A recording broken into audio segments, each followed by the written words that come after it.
नागाव येथे 65 लाखांच्या रस्ते व गटर्स कामाचा शुभारंभ.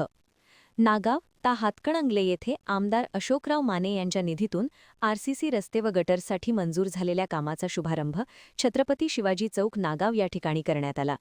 नागाव हायस्कूल मुख्य इमारत ते केंद्रीय प्राथमिक शाळा मुख्य गेट या दरम्यान रस्ते व गटर्ससाठी हा निधी मंजूर झाला आहे. या कामाचा शुभारंभ वारणा साखर कारखान्याचे ज्येष्ठ संचालक सुभाष पाटील यांच्या हस्ते करण्यात आला. यावेळी नूतन पंचायत समिती सदस्य अरुण माळी, सरपंच विमल शिंदे, उपसरपंच सुधीर उर्फ बंटी पाटील यांची प्रमुख उपस्थिती होती.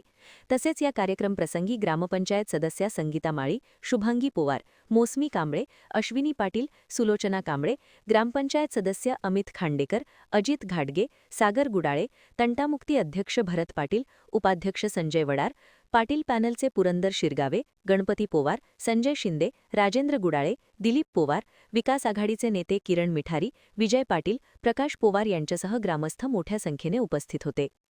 महान कार्य न्यूजसाठी विद्याधर कांबळे, नागाव.